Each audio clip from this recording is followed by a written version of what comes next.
Most athletes think eating too little just means they'll lose some weight. But in reality, your body starts shutting down systems it considers non-essential, including your hormones, recovery, bone repair, and even metabolism. And it does this quietly, without warning, often while you're still training hard and eating what you consider a healthy diet. So what are the hidden costs of underfueling? So in the last video, we covered what REDS is, the chronic gap between energy in and energy needed, and the pattern of symptoms that gap produces. REDS is relative energy deficiency in sport. Now, if you haven't watched that one yet, start there first. Now, today's question is different, and it's the one that makes the urgency of this condition genuinely clear. So why does underfueling affect so many systems in the body simultaneously? Why isn't it just a matter of having less energy for workouts? Why does a relatively modest caloric gap ripple out to affect hormones, recovery, bone health, immune function, and performance adaptation all at the same time? The answer comes down to how your body prioritizes resources when it perceives scarcity. And understanding that logic changes how you think about every symptom. Hey, I'm Dr. Jason Barker. I'm a naturopathic doctor, two-time Ironman finisher, lifelong endurance athlete, and I've spent 20 plus years working with endurance athletes across all ages and backgrounds. So let's get into the mechanism here. Your body runs a triage system. When energy availability drops below what's needed to fund all physiological functions, your body doesn't distribute the shortage evenly. It follows a survival hierarchy, shaped by millions of years of evolution about what gets funded and what gets cut. At the top are the functions your body needs to keep you alive right now. Cardiovascular function, brain activity, core temperature regulation. These get energy regardless of what's available. Below that are systems your body considers important but not immediately survival critical. Things like immune function, reproductive hormone production, bone remodeling, recovery from exercise, metabolic rate itself. These get rationed when the budget gets tight. And at the bottom, in terms of survival priority, is performance adaptation. Getting fitter, building muscle, improving endurance capacity. These are long-term investments, and when resources are scarce, they're the first things that get cut. This is why REDS affects so many systems at once. It's not that underfueling happens to cause a collection of unrelated problems. Your body is executing a single coordinated response to perceived energy scarcity, and the systems that get rationed first are exactly the ones athletic performance and recovery depend on most. So let's go through each one. First off is cortisol, which is the first domino. When energy availability drops, the body interprets that as a physiological stress. The HPA, or hypothalamic pituitary adrenal axis, responds by elevating cortisol. And in the context of REDS, that elevation serves a specific metabolic purpose. It drives gluconeogenesis, the process by which the body manufactures glucose from non-carbohydrate sources, amino acids from muscle tissue, glycerol from fat. Cortisol breaks down your own tissue to keep blood sugar stable when food isn't providing enough. Short term, that's appropriate emergency physiology. Long term, which is what REDS produces because the deficit is chronic, persistently elevated cortisol becomes the primary driver of downstream hormonal suppression.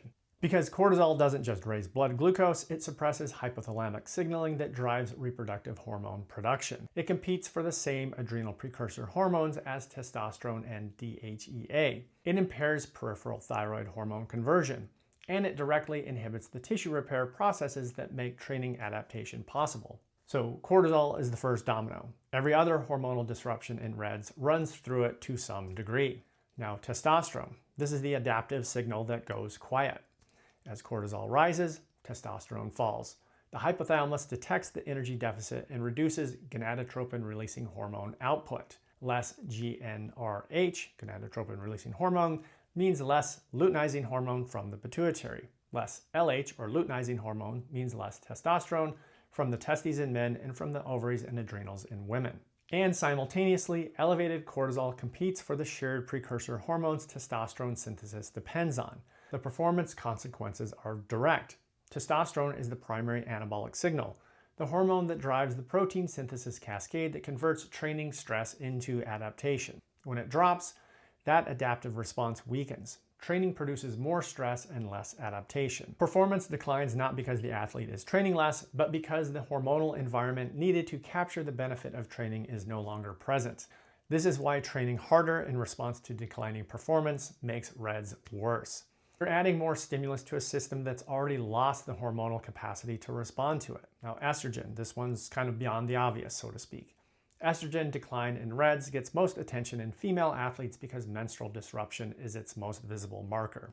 But the consequences go significantly beyond that. Estrogen supports muscle repair through its effects on satellite cell activity, the muscle stem cells responsible for repairing exercise-induced damage.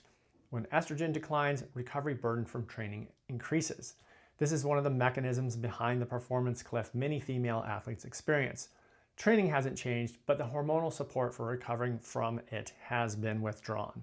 Estrogen also modulates serotonin, dopamine, and norepinephrine signaling, which affects mood stability, motivation, and cognitive function. The mood instability and cognitive fog frequently reported in reds have a specific neurochemical basis here, not just in the fatigue. And in men, estradiol converted from testosterone supports bone health, cardiovascular function, and mood regulation as well. When testosterone declines in male athletes with reds, estradiol declines with it. These effects apply regardless of sex, largely invisibly in men because estrogen is rarely measured in guys. Now, thyroid hormone. This is the metabolic brake. What happens to thyroid function in reds is not a failure of the thyroid itself. It's a deliberate downregulation of metabolic rate in response to perceived scarcity. The thyroid produces T4, which is converted to the active T3 form in the peripheral tissues. T3 is what actually drives metabolic rate and energy expenditure. When energy availability is chronically low, the body suppresses T4 to T3 conversion as an energy conservation strategy. Less energy coming in reduces the rate at which energy gets spent. The consequences for athletes are reduced metabolic rate, persistent fatigue, cold intolerance, cognitive slowing, brain fog, and a body composition that seems to resist everything. It's tough to lose weight. And because TSH, the standard screening marker, reflects pituitary signaling about T4 production, not the conversion step, it stays normal. And because TSH, thyroid stimulating hormone, which is the standard screening marker, reflects pituitary signaling about T4 production, not the conversion step, it often ends up staying normal.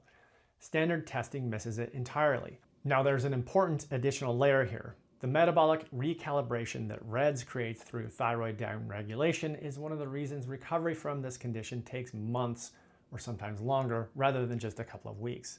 Simply eating more doesn't immediately reverse an adaptation the body has been building for a long time. Okay, now there's DHEA, dehydroepiandrosterone. This is another overlooked piece. So DHEA is produced by the adrenal glands and serves as a precursor to both testosterone and estrogen with its own independent anabolic effects on tissue repair and immune regulation. In reds, DHEA declines alongside testosterone as the adrenal pathway gets increasingly directed towards cortisol production. In reds, DHEA declines alongside testosterone as the adrenal pathway gets increasingly directed towards cortisol production. And because DHEA naturally declines with age more rapidly than most other hormones, masters athletes are particularly vulnerable here. Their baseline reserve is already lower, so additional suppression from energy deficiency tips the balance faster. Low DHEA compounds impaired tissue repair, reduced immune competence, and a further reduction in the anabolic hormonal environment training adaptation depends on. It's rarely the first thing anyone tests, but it's one of the most important consistently abnormal markers in athletes with reds and one of the most useful for understanding the depth of adrenal compromise. Now, recovery, bone, and immune function. This is where it shows up clinically. These three systems are where the hormonal disruptions we've just covered become visible as symptoms. Recovery just slows because the energy and substrates required for protein synthesis, collagen remodeling, and glycogen replenishment are being rationed. The gap between training-induced damage and repair capacity widens over time. Soreness lingers, minor injuries don't resolve. Sessions accumulate fatigue rather than fitness. Fatigue that doesn't resolve with rest isn't a training problem, it's a repair budget problem. Bone density quietly declines because bone remodeling, a constant process of osteoclasts breaking down and osteoblasts building up, depends on both energy and the hormonal signals that have now been withdrawn. Adequate estrogen is needed to suppress bone resorption. Testosterone and DHEA support bone formation. When all three drop simultaneously, the balance shifts towards net bone loss. Stress fractures that are disproportionate to training load are often the first clinical finding that prompts the right investigation here. And in masters athletes, where age-related bone loss is already occurring, Reds compounds this more quickly than most people expect. Immune function also gets rationed in parallel here. Secretory IgA, this is the antibody lining the respiratory tract and gut that acts as a first line of defense against pathogens or infections, declines when energy is insufficient. Susceptibility to upper respiratory and GI infections increase. Illnesses take longer to resolve, and the immune system's ability to efficiently resolve inflammatory responses is reduced, contributing to the persistent soreness and low-grade inflammation that characterizes this condition. When you look at all of this together, the pattern becomes really clear. Reds isn't a collection of unrelated problems, it's a single coordinated physiological response to chronic energy insufficiency, a systematic downregulation of every function the body considers a long-term investment when short-term survival resources are tight. Cortisol rises, testosterone drops, estrogen declines, thyroid conversion is suppressed, and DHEA falls. Recovery is going to slow down, bone density erodes, immune function is now rationed. Each of these individually can look like an isolated finding, but together they're a coherent picture, and that picture doesn't resolve when the underlying energy gap remains open. Now, here's the problem. Most athletes who develop Reds have blood work that comes back reported as normal. Standard panels don't look for these specific markers, and the markers that are included often haven't shifted enough or aren't being interpreted through the right lens to flag as abnormal even when all of this is well underway. So how do you actually identify Reds when standard testing misses it? That's exactly what my next video is going to cover. So in the meantime, please hit like and subscribe. I post science-backed content for athletes at every stage and level. And for individualized evaluation of energy availability and its downstream consequences, visit naturalathleteclinic.com. I'm Dr. Jason Barker. Thanks for watching, and I'll see you in the next one.